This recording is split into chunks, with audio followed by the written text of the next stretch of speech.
Um, well, another great day for Oregon State. A lot of work leads up to this day, and just appreciate our staff's effort. Appreciate some of our signees and their help in recruiting these other signees. It was definitely a group effort as we put together this class. Really excited about all of them. Getting into a full second year here, identifying our needs, chasing players again that can play at this level and help us win some games, but also fit into the campus life that we got here. And we think we knocked it out of the park with some quality additions to a roster coming back that I'm really excited about too. I don't know if we'll go through each one here specifically, but almost 9 of these guys will be here in January, which we're happy about because some of those spots that they play are open competitions, and we need some help there. So we're excited about those guys getting there.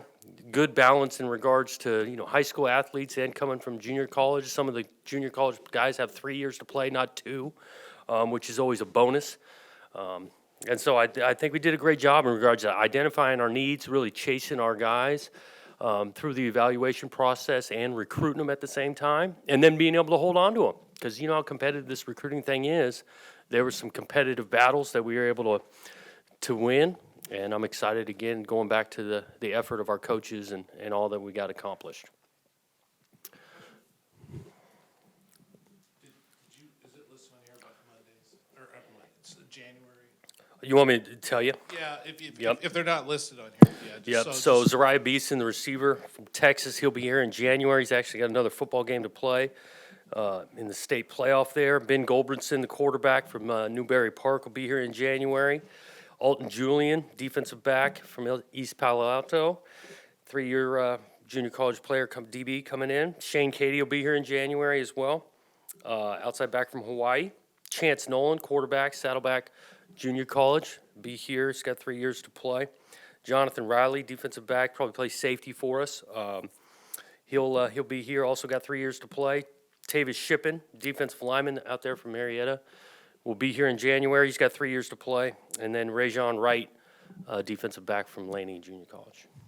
Those numbers seem to be going up every year. Is that outside pressure from guys wanting to get here early? I mean, is that coming partially from the program at all? Well, I why think does that number keep going up every year? Well, there's some real benefit for arriving early. You get an extra spring ball, and depending on the age we're talking about, I mean, it's just a free half a year. It's not a fit for everybody, and so it's a mutual conversation as we're recruiting. But if they're ready and can come in January, love it. You've got Shawn Wright on the roster, who's 6'4", and then you've got, looks like you signed a 6'3", a 6'2", a 6'3". Yeah. A lot of tall corners. Is that a preference of yours, or that just happened to be this class? I think there's benefit to having length in the secondary. Just you try to contest balls, and the longer you are, it makes it a little bit easier. Blue Adams does a great job identifying that. That's one of the traits he looks for in secondary guys, and so we've been shooting to get that. There's 2 offensive linemen in this class. Is that a little bit light, or did you know that going in that you were not going to recruit many? Well, we've got a couple more spots in January. Might address that. You're always looking for good old linemen, but again, you're looking for the right fit. Excited about the 2 guys, and you'll probably hear about another old lineman or 2 through January that we add. Who are some guys that jump off right off the page at you that you think will compete early and kind of be ready to contribute right away? Right. Well, obviously, all these guys will get an opportunity to do it. Anybody who's coming from a junior college or a little bit older or looking to compete right away.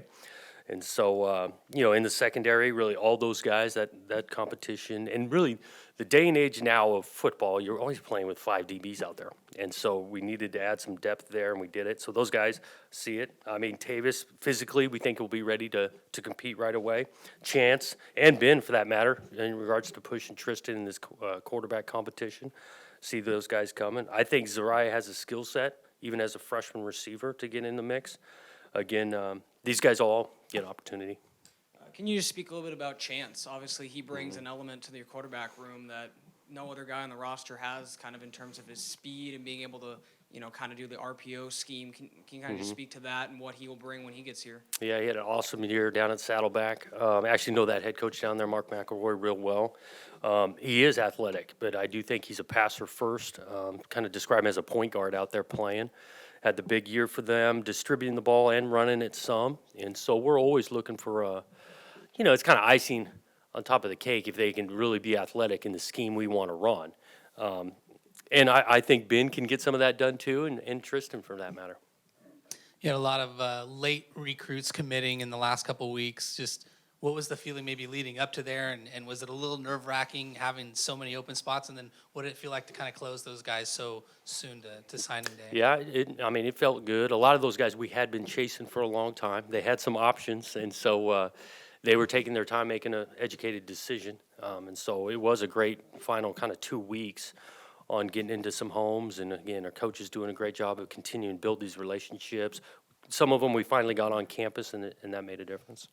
A little family affair in the backfield there with Shawn here and his brother coming, cousin. Just how cool is that to see those guys all kind of come together? And his brother just last night kind of finally said there. Yeah. How cool is that to see those three being able to be in the system together? Yeah, it's a bunch of fun. I think it adds meaning for those guys. I know Nashawn was huge in that process because he had been able to live the experience here and really tell those guys what it's like and what it's like to play here and with the other teammates on the team. And so that was a big benefit. How many, since the season ended on November 30th, how many homes did you visit since the season ended? Did you visit, how many of these guys? A majority of them. I didn't get to every one. Still got some time in January to do it. But I think I'm only missing 3 of them, to be honest with you. So I got to the rest of them. I missed 3.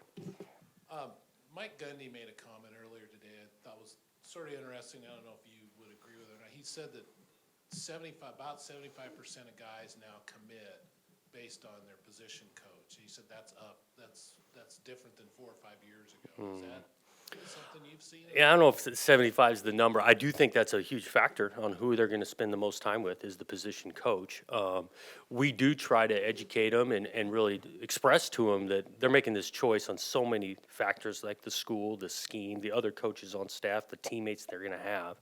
So I think 75 would be high for me, but position coach is a huge factor. Coach, we talk a lot about what players will come in and make an impact early, but are there any guys who you notice them as late bloomers and you'll think they probably won't play this next fall, but you're still confident they'll grow into a high impact player later on in their career? Well, we're definitely confident in all these guys. But you just don't really know. I mean, I think you can make an educated guess and think this guy's going to be ready earlier than late, and sometimes you're surprised, but some you anticipate might take a year or two.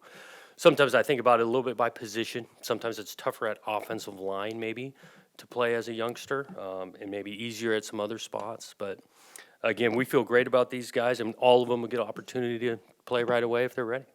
And as you've gotten a couple of years as head coach under your belt, have your priorities changed on which positions you kind of hit hardest and where you realize you need the most depth and who you recruit the most? Are there specific position groups where you're trying to focus on more? Yeah, I think that each year when by graduation or attrition, what your needs are.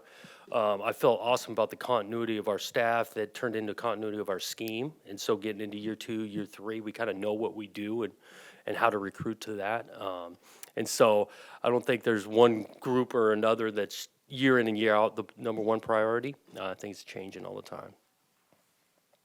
Can you speak a little bit to the in-state guys with John Miller, Jason Wall, and just kind of both those guys, obviously coming from the linebacker position, but the 2 Oregonians and the importance of having at least a couple of those guys in each class? Yeah, John was our first really commitment out of this class, and he was huge for us. Again, I identified him really early, felt like he was an awesome fit for our place, and then Junior came on after that. Both those guys play the brand of football we like, athletic, like to tackle. We do want to recruit this state. There's good players in this state, and so we're going to always chase guys in this state that we think that can fit. Coach, can you talk about Ben Ghul Branson and what he brings to the table? Yeah, I think he can throw it. He loves playing quarterback. He's physical. He played on a team that he did get to show some of that because he's getting hit a little bit, and he's competitive. Him and Zerai came up on the same weekend in May, and both those guys kind of chose us at that point, and we were able to hold on to him the whole time. So excited about the thought, too, of him coming in January because I think he loves the game, and getting around it now and being able to go through spring practice will be huge for him. You mentioned January. Is there pressure from coaches nowadays? I know Nick asked about how the numbers are increasing. Is there pressure, or do you leave that alone because kids may want to finish out their senior year? Which, yeah, that's why I'm back to it's a mutual kind of conversation and decision. Because, I loved my senior year playing baseball, and a lot of these guys do track. And so it's not a great fit for everybody. So it's not overly pressured. I think the junior college thing, it definitely helps to get in January. And not all these guys were able to do that out of junior college. But there's some real benefits, but it's not a non-negotiable. Okay, I see here you've got Zariah Beeson out of Duncanville, Texas. I have two questions on him. One, do you have someone combing that area, or is that not a focus? It'd be hard to cover the whole country, but Right. there's so much talent there. Yeah, we don't have a specific, that's not like one of our prime areas. Really, Kafense started early identifying him off a tape, it built a relationship, went down there multiple times. I got down there to see him, but we don't have a specific guy in Dallas or a specific guy in Houston. I have another question. On Beeson, I just was reading through his bio, and he wants to go into and study architecture, which of course is big here at Oregon State. So, how much does talking up the school and knowing your coaches, you guys, knowing details and facts and figures about what happens academically, because ultimately that's the whole point of it all. Oh, yeah, it's huge, because that's how I go back to this fit and really recruits choosing places for the holistic look of school and what they want to study, and then the position coach and teammates and all that. And, we got a great recruiting department with Vince Ginta, Derek Ray, really helping educate our coaches to know this campus inside and out, which now being here a couple of years for most of the guys they do. Architecture, engineering, we got an awesome business program and knowing the ins and outs, so that is huge in recruiting. Coach, everyone was talking about just the positive trajectory this program is on. Did you notice any difference, I guess, correlating between the success you had this season and the number of recruits wanting to come here and buying in and believing in the success that you guys are having? Yeah, without question, especially in, the footprint we want to recruit on the West Coast, and we got a lot of Pac-12 fans of the areas we recruit, and they watch the games and see the trajectory and see the development taking place, seeing the current roster and where it's headed, and we're still pretty young. We got a lot of young guys still on this roster, and so that projection and the momentum we've got was definitely felt by our recruits, and some of these guys we landed because of it. Now that signing day is pretty much over, next up would be your coaching staff. Do you feel like you're going to see all 10 of them come back? Is there, where's that at? Yeah, we feel good right now. I still think it's pretty early in this process of coaching changes, but when you have some success and people take notice of what's taking place, you're going to get some attention from other schools and things. But right now, currently, we feel awesome. We've got 10 big-time coaches coming back. They're going to get a little break here for Christmas, and we'll hit the ground running in January. The next signing period, what are you, what's the goal there? Is this mostly a preferred walk-on type look?